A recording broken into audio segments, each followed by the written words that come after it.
So, welcome back, my dear students. In my next class of the Indian Contract Act, हम लोग जैसा कि आप जानते हैं कर रहे थे chapter second of the Indian contract act, that is offer and acceptance. Offer की डेफिनेशन देखने के बाद में, यानी कि जो इंडियन कॉन्ट्रैक्ट एक्ट में जिसे प्रपोजल की तरह डिफाइन किया गया है, उसकी डेफिनेशन देखने के बाद में हम लोग ने स्टार्ट कर दिया था doing essential elements of a valid offer, यानी कि क्या क्या बातें ज़रूरी होती हैं और किस तरीके से ज़रूरी होती हैं एक ऑफ़र के लिए, जिसमें क्विकली एक स्मॉल रिकैप या रिवीजन कर लेते हैं। ऑफर में हमने क्या क्या कर लिया था, that offer must be capable of creating legal relationships, and offer must have it's terms definite और क्लियर, यानी कि सर्टेनिटी होनी चाहिए, अनसर्टेनिटी का एलिमेंट नहीं होना चाहिए। An offer is different from invitation to offer, that is invitation to receive the offer. Yes, आपको 5 या 6 केसेस बताए गए थे जिसके थ्रू आपको समझाया गया था किस तरीके से एक ऑफर में और एक इनविटेशन टू ऑफर में आपको डिफरेंशिएट करना है।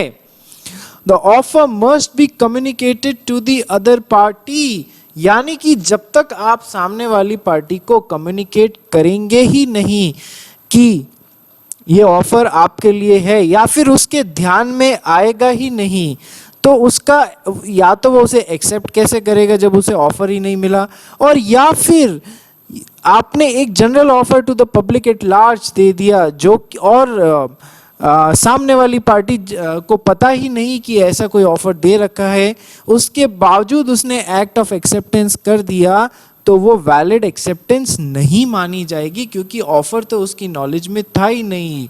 लालमन शुक्ला वर्सेस गौरी दत्त याद आ रहा है एग्जाम्पल, जहां पर एक जने का घर का बच्चा घुम जाता है, नेफ्यू घुम जाता है, तो वो अपने सर्वेंट को भेजता है उस बच्चे को ढूंढने के लिए, और बच्चा जो है मिल भी जाता है उस सर्वेंट को, लेकिन इस पीछे जो मालिक होता है वो दैट इज गौरी दत्त, वो एक रिवार्ड भी ऑफर कर देता है कि जो भी मेरे घर के बच्चे को ढूंढ के लाएगा उसे XX रुपीस इनाम में दिया जाएगा। और नौकर उस बच्चे को ले भी आता है, लेकिन उसे पता ही नहीं होता है कि मालिक ने ऐसा कोई ऑफर दे रखा है। तो अब जब पता ही नहीं था, तो जब ऑफर की नॉलेज ही नहीं थी, ऑफर कम्युनिकेट ही नहीं हुआ था, तो क्या उसका एक्ट एक्सेप्टेंस का एक्ट कहलाएगा? नहीं कहलाएगा। और इसी बेसिस पे जो प्रीवी काउंसिल या कोर्ट्स थे, उन्होंने जब नौकर ने रिवार्ड डिमांड किया तो उन्होंने मना कर दिया कि नहीं, चूंकि आपको ऑफर की जानकारी नहीं थी, तो आपका एक्ट एक्सेप्टेंस का एक्ट कैसे कहलाएगा? कहला ही नहीं सकता है। इसलिए you are not entitled to get the reward because there is no contract. जब ऑफर का आपको नॉलेज ही नहीं था, एक्सेप्टेंस ही नहीं हुआ, तो पूरा ट्री कंप्लीट होके कॉन्ट्रैक्ट कैसे बना? बात आ गई समझ में? सो ये चौथा point, the offer must be communicated to the other party. Yes, fifth point, the offer must be made with a view to obtain the consent of the offeree, यानी कि there is intention to obtain the acceptance। Simply जो हम normal भाषा में बात करते हैं उससे ऑफर नहीं बोला जा सकता। ऑफर की डेफिनेशन में ही मैंने आपको कल समझाने की कोशिश की थी, ये वाला पॉइंट अपने आप डेफिनेशन से ही उठ के आ रहा है। नेक्स्ट पॉइंट, एन ऑफर में बी कंडीशनल। यस, ऑफर में कंडीशन कोई तरीके की डाल दी गई है जो कि वाजिब है, ठीक है, तो फिर वो ऑफर बाकायदा कंडीशनल हो सकता है। बात समझ रहे हैं? और ज़रूरी बात क्या है कि सामने वाली पार्टी को उन स्पेशल टर्म्स एंड कंडीशंस की जानकारी दे दी गई है, उसके बावजूद वो उसे एक्सेप्ट करते हैं, तो उन्हें उन कंडीशंस को पूरा करना पड़ेगा। ऑफर उन कंडीशंस के कारण गलत नहीं हो जाएगा। आप फॉर एग्जाम्पल, आप किसी को कोई एक ऑफर देते हैं कि मैं अपनी रोलेक्स वॉच आपको जो 3 लाख रुपए वाली है वो 1 लाख रुपए में ही बेच दूंगा, प्रोवाइडेड आप 50,000 रुपीज़ मुझे अभी का अभी एडवांस दे देवें, तो बात बन सकती है। ये कंडीशन डाल दी उसने ऑफर एक्सेप्ट करने की। यस, पता पड़ गया ऑफर में भी कंडीशनल। एक और एग्जाम्पल हमने लिया था कि ऑफर देने वाले को ने आपको बोला यदि आपको पेमेंट करना है तो आप वाया आरटीजीएस या फिर एनईएफटी ही करेंगे. I won't accept cash, I won't accept cheque, only RTGS और एनईएफटी, दैट टू इमीडिएटली. तो यदि आपको ऑफर को एक्सेप्ट करना है तो आपको पेमेंट उस आरटीजीएस और एनईएफटी मोड में ही करना पड़ेगा. सो कंडीशन डाल दी, ऑफर में भी. आइए नेक्स्ट पार्ट समझना स्टार्ट करते हैं. That is an offer should not contain the term the non-compliance of which would amount to acceptance. An offer should not contain the term the non-compliance of which would amount to acceptance. While making the offerer cannot say that if the offer is not accepted before a certain date, it will be presumed to have been accepted. यानी कि इस तरीके की कोई वाहियात condition नहीं डालनी है आपको. कैसी कि आप ऐसा नहीं बोल सकते कि यदि मैं एक्स ने वाई को एक तरीके का ऑफर दिया भैया, ठीक है, कि क्या मैं आपकी कार 90,000 रुपीज़ में खरीद सकता हूँ, और यदि आपने मेरे ऑफर का जवाब नहीं दिया तो मैं मान लूँगा कि आपने मेरे ऑफर को एक्सेप्ट कर लिया. आपने मेरे ऑफर का जवाब अगले 7 दिनों में नहीं दिया तो फिर मैं ये मान लूंगा कि आपने मेरा ऑफर एक्सेप्ट कर दिया है. So an offer should not contain the term the non compliance of which would amount to acceptance. While making the offer, the offerer cannot say that if the offer is not accepted before a certain date, it will be presumed to have been accepted. यदि आपने मेरा offer 7 दिन के भीतर accept नहीं किया तो मैं मान लूंगा आपने एक्सेप्ट कर लिया. ये बहुत ही वाहियात और गलत टर्म है, ऐसा नहीं होना चाहिए. Unless the offeree sends his reply, no contract will arise. भैया आपके साथ में ऐसा कह दिया जाए कि आपने यदि कोई जवाब नहीं दिया तो मेरा ऑफर मैं मान लूंगा कि एक्सेप्ट हो जाएगा. नहीं, ऐसा नहीं चलेगा. और जब तक कि ऑफरी उसका रिप्लाई और वो भी पॉजिटिव में नहीं भेजता तब तक की कॉन्ट्रैक्ट नहीं बनेगा. एग्जाम्पल सेम है, आराम से पढ़ लीजिएगा, कोई कॉन्ट्रैक्ट नहीं बनेगा. Okay, next point. An offer may be a specific offer or general offer. ये अपने आप में बहुत अच्छा और लेंदी पॉइंट है जिसे हम जस्ट अभी नेक्स्ट जो टॉपिक लेने वाले हैं उसमें कवर करेंगे कि किस किस तरीके से एक ऑफर स्पेसिफिक ऑफर हो सकता है और एक ऑफर जनरल हो सकता है. इनके मीनिंग क्या है, just you need to wait for some moment. Will take this point in detail. The offer may be a positive offer or a negative offer. कितनी ही बार आपको बता दिया है, positive offer is an offer to do something and negative offer is an offer for not to do something. Positive offer का example, offer for purchasing a car to do something.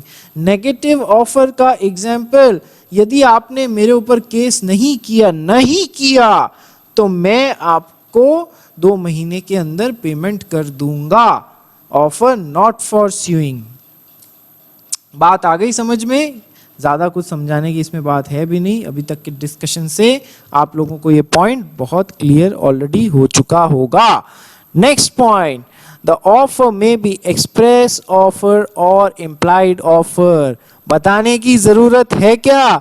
What are express contracts and implied contracts? What is the meaning of the word express?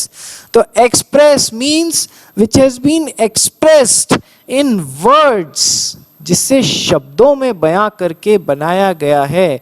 Either in oral or in writing.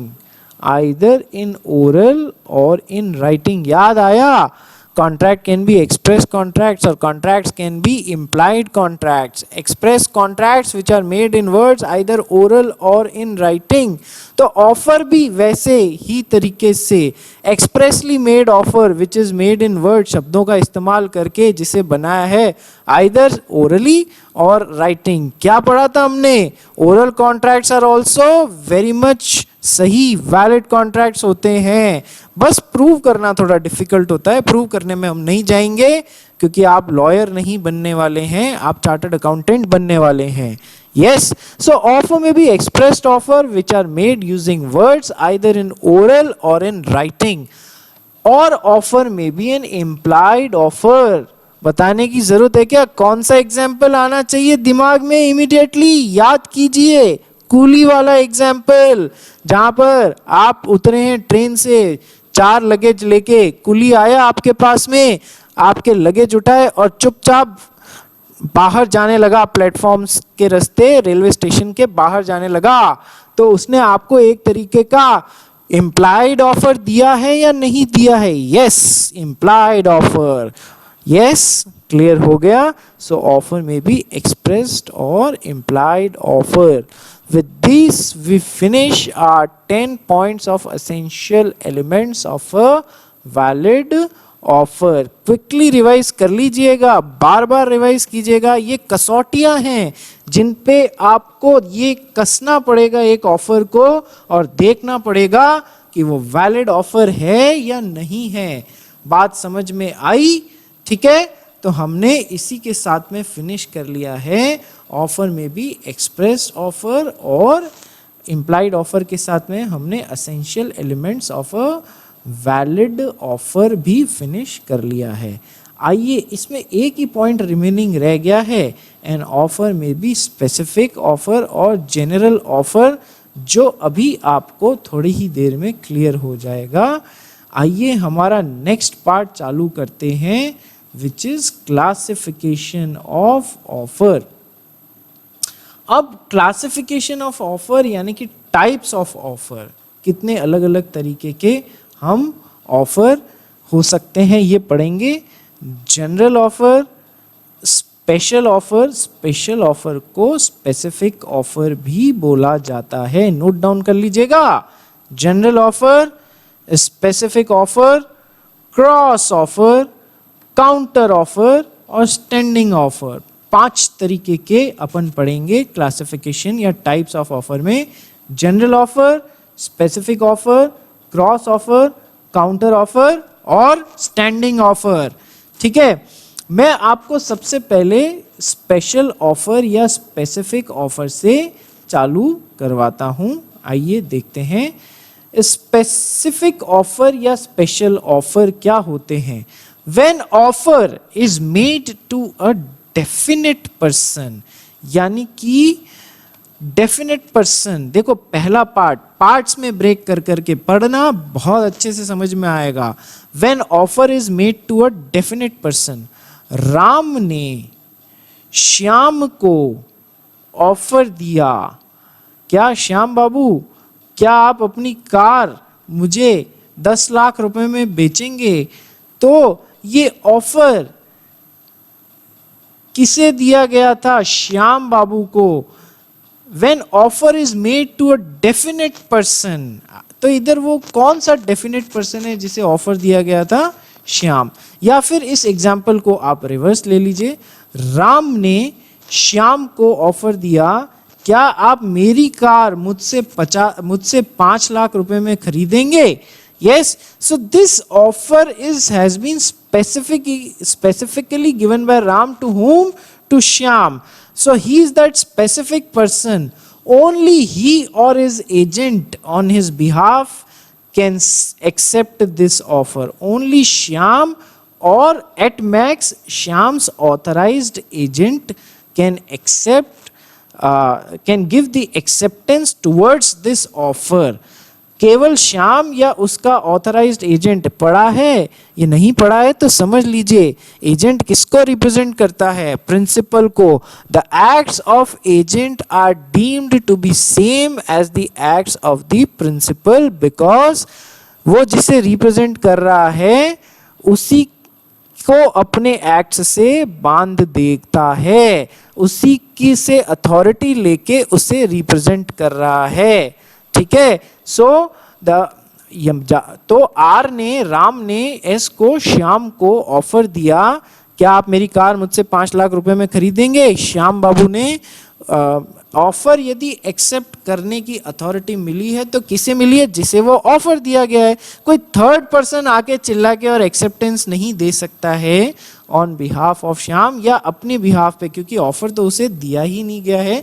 क्यों? क्योंकि एक तरीके का special या specific offer है, who has been given to a special person or a very specific person. Only he or she has got the right to accept this offer. आया? when offer is made to a definite person, यहां तक तो समझ में आ गया। और class of persons, this is of, or class of persons, it is known as a specific offer and it can be accepted only by that specified person or special person. तो ये definite person तो हमने समझ लिया। अब ये class of persons क्या है? देखिए, ये एग्जाम्पल वहां पर सेट होता है। An offer made to a company is an offer to a group of persons and hence a specific offer. मान लीजिए X ने एक कंपनी के एम्प्लॉयज के लिए ऑफर दिया। उस कंपनी में मान लीजिए बहुत सारे एम्प्लॉयज काम करते हैं, तो वो सारे एम्प्लॉयज जो हैं ये केवल उन स्पेशल लोगों, ये ग्रुप ऑफ पर्सन्स का मतलब समझ में आया, उस स्पेसिफिक ग्रुप ऑफ पर्सन के लिए ही ये ऑफर था। क्या? कि आप चाहें तो मुझसे इंश्योरेंस खरीद सकते हैं, कवर कर सकते हैं इन स्पेशल रेट्स। तो this offer is only for those specific group of persons. कोई बाहरी आदमी के लिए ये ऑफर नहीं था, तो वो उसकी एक्सेप्टेंस नहीं दे सकता है। केवल ये लोग जिनको उस कॉन्ट्रैक्ट में इंटरेस्ट हैं, ये लोग एक्सेप्टेंस दे सकते हैं, क्योंकि ये ऑफर हालांकि एक से ज़्यादा लोगों को दिया जा रहा है, बट एक स्पेसिफिक टारगेट ग्रुप को दिया जा रहा है या नहीं, स्पेशली उन्हीं को दिया जा रहा है या नहीं। आया इसका मतलब? क्लास ऑफ पर्सन्स का मतलब। आइए एक और एग्जाम्पल देखते हैं। एक मेडिकल कंपनी थी, उसने केवल डॉक्टर्स के लिए एक स्पेशल तरीके का ऑफर निकाला किसी भी चीज के लिए। तो अब केवल वो डॉक्टर्स ही हैं जो उसे एक्सेप्ट कर सकते हैं उस ऑफर को। So isn't it an offer which is made to a specified class of persons called doctors, not to public at large and not to public at large. बात आई समझ में? यस।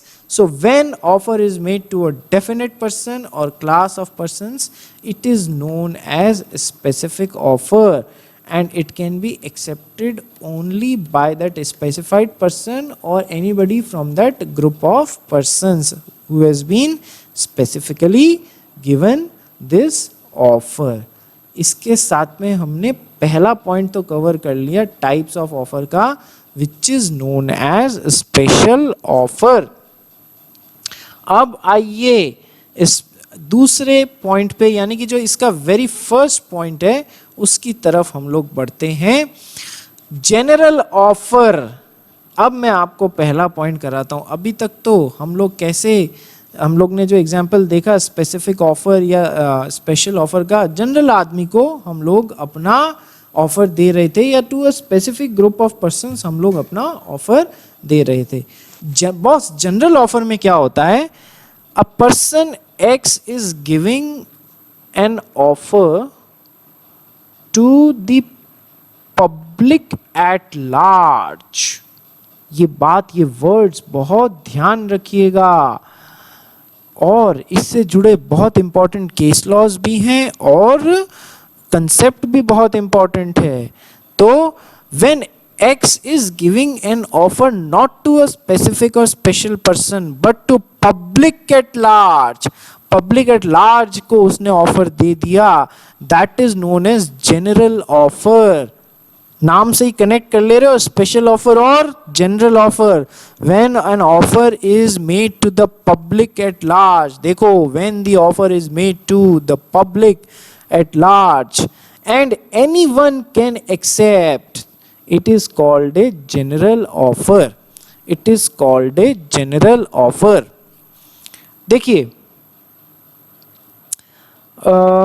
इसमें भी फर्दर सब दो कैटेगराइजेशन होते हैं जनरल ऑफर्स के, जहां पर नंबर 1 कैटेगराइजेशन तो हो गया, एक्स ने पूरी पब्लिक को ऑफर एट लार्ज दे दिया, लेकिन उससे एक्सेप्ट करने का काम केवल एक ही बार हो सकता है, only once that offer can be accepted.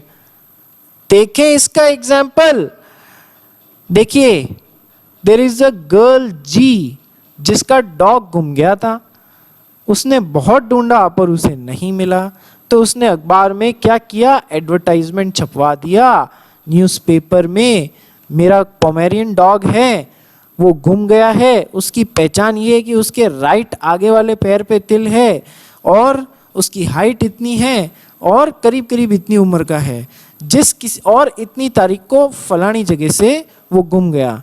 अब जिस किसी को भी वो डॉग मिलेगा और वो मुझे लाके लौटाएगा तो उसे मैं इनाम में 5,000 रुपये दूंगी। ऑफर दे दिया to the public at large और नॉट? यस। अब जिस किसी को भी वो डॉग मिलेगा वो उसे जैसे ही लाके लौटाएगा, दोनों के बीच में एडवर्टाइजमेंट पढ़ने के बाद में जिस किसी को भी वो डॉग मिला और जिसने भी उसे लाके लौटाया, वो कुत्ता जो डॉग जो लाके लौटाने का एक्ट है, wouldn't that be an act of acceptance towards that offer? Offer किसे दिया था? एडवर्टाइजमेंट दिया न्यूज़पेपर में, तो ऑफर किसके लिए था? To the public at large. Offer किसके लिए था? To the public at large. ठीक है, पूरी दुनिया के लिए ऑफर था वो, ठीक है, किसी स्पेशल पर्सन के लिए नहीं था। तो अब एक्सेप्टेंस का एक्ट कैसा होगा इस वाले एग्जाम्पल में? जब कोई उस एडवर्टाइजमेंट को पढ़ने के बाद में उस लड़की का कुत्ता जिसको भी मिल जाता है, मान लीजिए वो लाके वापस उस गर्ल को वो डॉग हैंड ओवर कर देता है, तो that would constitute N act of acceptance of that offer. अब मुझे ये बताइए, ये एक्ट ऑफ एक्सेप्टेंस जो है ये एक ही बंदा पूरा कर सकता है ना जिसे डॉग मिला? क्या इस एक्ट ऑफ एक्सेप्टेंस को बार बार किया जा सकता है?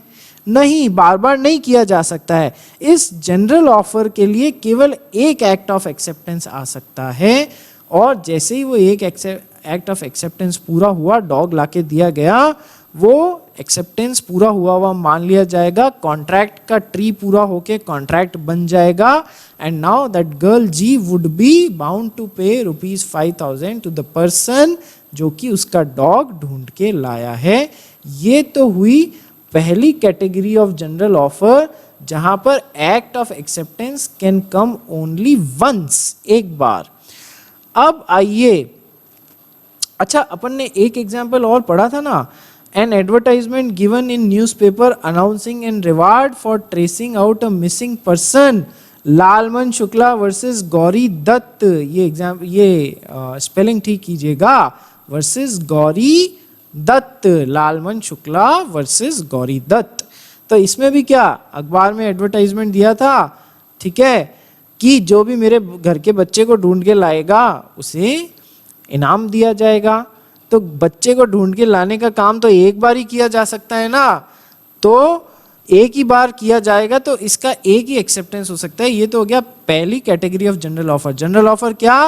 When the offer is given to public at large. उसमें भी मैंने आपको समझाने के लिए दो अलग अलग एग्जांपल्स लूंगा जहां पर एक ही बंदा उसे एक्सेप्ट कर सकता है। आइए दूसरी कैटेगरी देखते हैं, जहां पर एक्स ने जनरल ऑफर दिया to the public at large, लेकिन एक्सेप्टेंस का एक्ट एक से ज्यादा बार हो सकता है। वापस देखिए, एक्स ने ऑफर दिया to the public at large, to the public at large, सबको ऑफर दिया, और ये सेकंड कैटेगरी वो है जनरल ऑफर्स की जिसमें एक से ज्यादा बार भी एक्सेप्टेंस हो सकता है अलग अलग लोगों के द्वारा।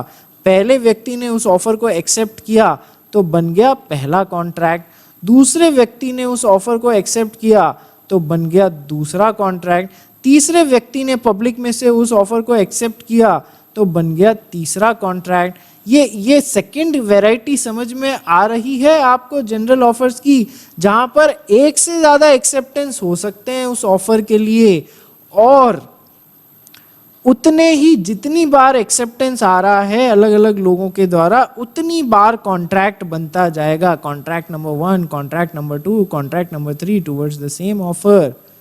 है ना मजेदार चीज? आइए एक एग्जाम्पल के थ्रू समझते हैं। ये एक एग्जाम्पल या फिर एक केस लॉ है, Carlill versus carbolic smoke ball company. Carlill versus carbolic smoke ball company. देखिए इस केस में क्या हुआ था, एक कंपनी थी कार्बोलिक स्मोक बॉल कंपनी। इसने क्या किया, अखबार में एक एडवर्टाइजमेंट दे दिया, क्या कि हम लोग ने एक स्मोक बॉल बनाई है, एक तरीके की दवाई बनाई है, जो भी बंदा उस स्मोक बॉल को हमारे दिए गए डायरेक्शंस के अनुसार उसकी स्मोक बॉल की स्मोक को कंज्यूम करता है या उसे हमारे डायरेक्शंस के अनुसार यूज करता है, उससे इन्फ्लुएंजा नाम की बीमारी होने का चांस नहीं रहेगा, वो इन्फ्लुएंजा से ग्रसित नहीं होगा। और हमारे जो प्रोडक्ट है, जो स्मोक बॉल्स हैं, उनको हमारे दिए गए डायरेक्शंस के अनुसार यूज करने के बावजूद भी आपको यदि इन्फ्लुएंजा की बीमारी हो जाती है तो फिर हम उसे 1000 रुपये पे करेंगे। ये इंग्लिश केस है, इसमें रुपीस में बात नहीं हो रही थी, पर आपको समझाने के लिए यहाँ पर हमने रुपीस लिख दिया है। ठीक है, तो क्या हुआ, ये वाला ऑफर कैसा हुआ, this is an offer made to public at large. This is an offer made to public at large. और इन्होंने, मैं आपको एक स्टेप फर्दर और जाके बताता हूं, इस केस में क्या हुआ था कि उन्होंने अपनी जो कमिटमेंट है कि हम आपको पैसे देंगे यदि आपने हमारे बताए गए डायरेक्शंस के अनुसार जो स्मोक बॉल्स कंज्यूम करी है, उसके बावजूद भी इन्फ्लुएंजा हो जाता है तो हम आपको X रुपीस देंगे। और हम सीरियस हैं ये बताने के लिए हमने एक बैंक में ऑलरेडी वाई अमाउंट डिपॉजिट करा दिया है, बहुत सारा अमाउंट डिपॉजिट करा दिया है कि जिसको भी इन्फ्लुएंजा होगा उसको इस बैंक में से अलग से पैसा वापस, जो डिपॉजिट हमने करा के रखा है, एक फंड बना के रखा है, उसमें से हम पहले से ही दे देंगे, अलग से दे देंगे। तो हमारे पास पैसे की कमी भी नहीं है, we are serious towards our commitment. अब पब्लिक एट लार्ज के पास में एडवर्टीजमेंट गया, भैया ये समझ में आ गया ना क्या बात हो रही है, केस क्या है। उस एडवर्टीजमेंट को पढ़ के person number 1 from the public ने उस स्मोक बॉल को कंज्यूम किया in according to the given directions. तो कार्बोलिक स्मोक बॉल कंपनी ने जो जनरल ऑफर दिया था to the public at large, उसके प्रति उसका पहला एक्सेप्टेंस आ गया और पहला कॉन्ट्रैक्ट बन गया कार्बोलिक स्मोक बॉल कंपनी और इस पर्सन नंबर 1 के बीच में। पर्सन नंबर 2 ने भी यही काम किया, उसने एडवर्टाइजमेंट पढ़ा, उन स्मोक बॉल्स को गिवन डायरेक्शंस के अंडर कंज्यूम किया, तो it became consuming that smoke balls as per the directions constituted an act of acceptance, hence formation of contract number 2 due to this act of person number 2, person number 3, person number 4, same contract number 3, contract number 4। तो पहली बात तो इस case से ये सामने निकल के आई कि जनरल ऑफर्स हो सकते हैं, एक जनरल ऑफर्स हो सकते हैं, बात समझ में आई। Yes, an offer can be made to public at large, namely general offers, और उसके थ्रू मल्टीपल कॉन्ट्रैक्ट्स भी बन सकते हैं, बात समझ में आई। Now there was one Mrs. Carlill, case का नाम क्या है, carbolic smoke ball company versus Mrs Carlill.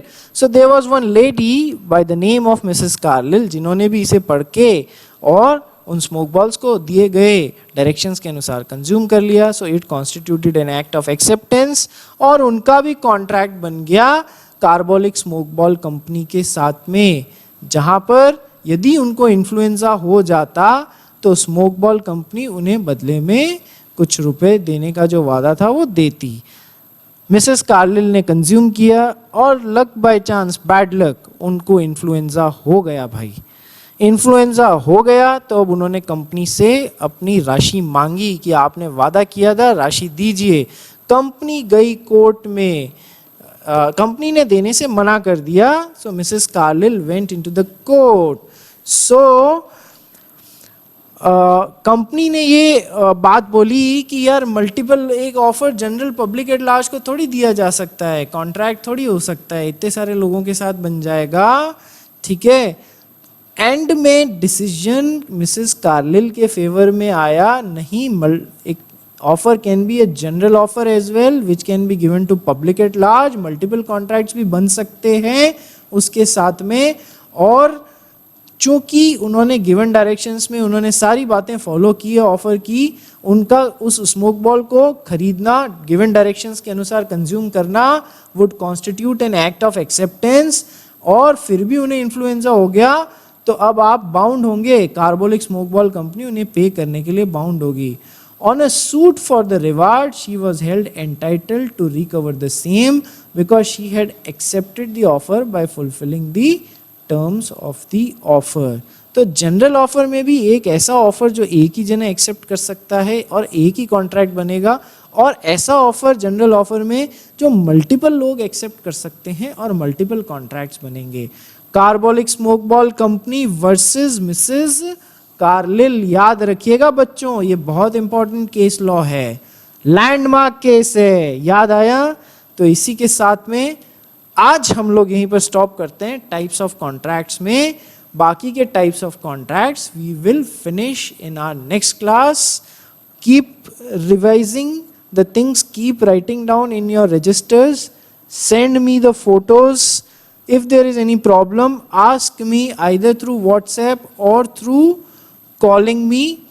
अलग अलग लोगों के अलग अलग डाउट्स आते हैं, सुन के अच्छा भी लगता है देख के कि बच्चे पढ़ाई कर रहे हैं, और जो नालायक पढ़ाई नहीं कर रहे हैं उनसे एक अपील है कि पढ़ना स्टार्ट कर दीजिए. इस लॉकडाउन के समय को हल्के मत लीजिए, क्योंकि सब कुछ खरीदा जा सकता है, समय नहीं खरीदा जा सकता. इसलिए अपने समय का सदुपयोग कीजिए, दुरुपयोग ना कीजिए उसका. With this I take your leave for the day. Thank you so much.